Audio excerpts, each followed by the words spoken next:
32 minutes off and then Definitely not. save it for us. What's that like to see what he did? Yeah, I mean, he's ignitable for sure.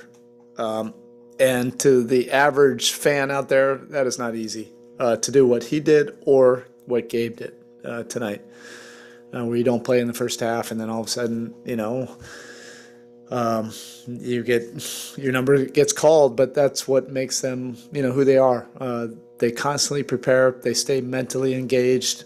They breathe life constantly into their teammates, and I think when you're really celebrating other people's success and pouring into the team, with purity, and you keep yourself ready. And I just think it helps when your number is called, and especially in these unpredictable circumstances. And that's what happens in this league. It happens on every team all season long. Things change, injuries happen, guys go out with foul trouble, whatever.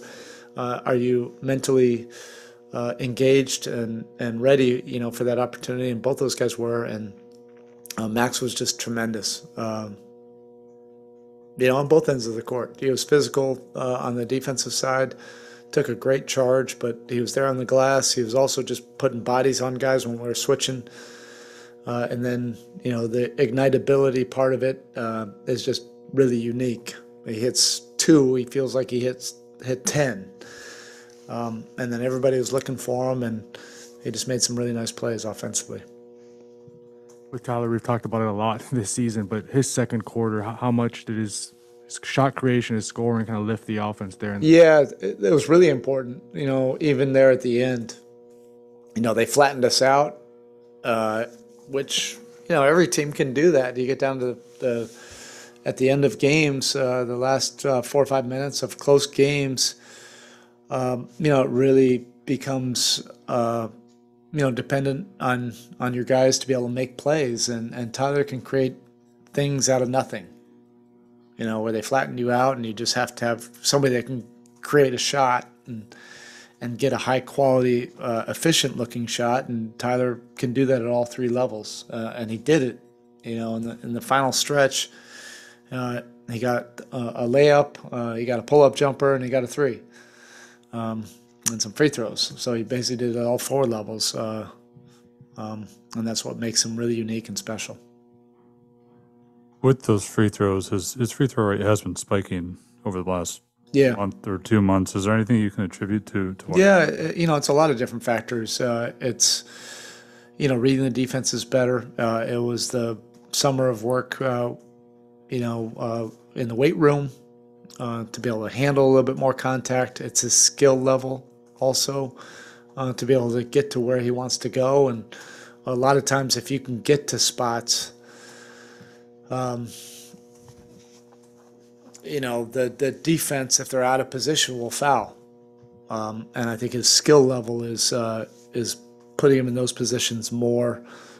He has a better confidence and feel for when to do that as well. And all of that is really needed. All the best players in the league, can really exploit when you're out of position, and he's doing that better and better.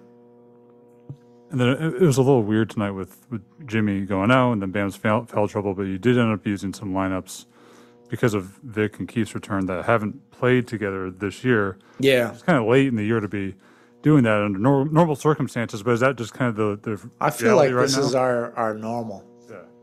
And I think the more that we can embrace that and not just, anticipate that everybody will always be available, I think that is an amazing quality of this team. Is just to be able to have different guys step up, not make excuses, not feel sorry for ourselves, not get caught up in frustration and things you can't control, and just focus on playing winning basketball. And we've had to do that all season long, different guys stepping up, different rotations. I've had a lot of different lineups where guys haven't played together, but they're prepared, they're ready, and they understand how we're trying to play, and that's the most important thing. Erik, the small, subtle steps taken by Vic and Markieff, your thoughts as they continue to move in? Yeah, that's just the most important thing, is just continue to get out there and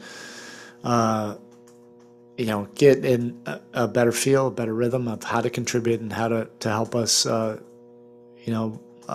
play winning basketball. And those minutes are really important. They both had really good moments. I thought Markieff really played important minutes. When Bam got out, and he's a facsimile of how we play with Bam. There's like a confidence and kind of a stability, knowing that we can play the same game. I mean, Bam had to come out of the third quarter so fast, but we settled in, pretty quickly with Keefe. Because it's a similar game, and that's really a credit to all the work he's put in, behind the scenes. His conditioning is there. It's not the same as live 5-on-5, but he's able to play 15 to 18 to 20 minutes, pretty hard. And he's doing it on both ends, so I'm really encouraged by that. With Kyle, I know it's not just about his shooting, but lately there have been a bunch of kind of low shot totals, I guess. What do you think he's seeing out there that maybe has led to those type of performances where he doesn't feel the need to take 5, 10, 12? Yeah, and that's part of his genius. He can feel the tenor of a team, and what's needed, and he can adjust and adapt game to game. I mean, that's incredible, to be able to try to get guys involved, try to get other people comfortable. Wouldn't we all be better if we just constantly thought like that? How do you make other people feel they can be their best version?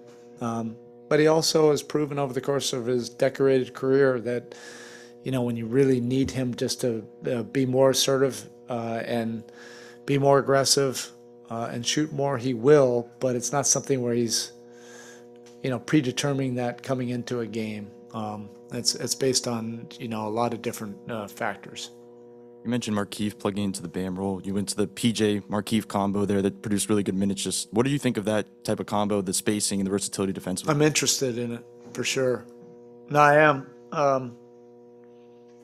It felt like there was space, there's toughness. The skill set that Markieff brings is really fits this group. It's not like we're reinventing, who he's been. This has been who he's been his entire career. We had to get to it a little bit quicker, but something, that we've talked about as a staff, and I'm glad that actually we were pushed into that, immediately into the third quarter. There were a lot of positives with that unit. We'll go one via Zoom to Donovan Campbell. Hey, Coach Spo, how you doing? Good. You guys take a lot of pride in drawing fouls. You guys have 101 drawn fouls on the season. The second team, you got them beat by at least 50. Just the pride you guys take in drawing fouls on the court. Yeah, they're taking the charge, and I talked about it yesterday after practice. It's really a lot of different factors. You have to have the IQ and anticipation on the weak side to be able to see plays before they happen, because those are bang bang plays, and if you're late on it, it's going to be a block. And then you have to have the willingness and the toughness and the unselfishness to sacrifice your body for the team. We have a roster full of guys that want to make those kind of plays, defensively, for the next guy. Max took a really physical charge. Same thing with Kyle does it every single game. But, we have a lot of guys that just step in there and take hits, and they want to take those hits. And those are big momentum plays too when they go in your favor.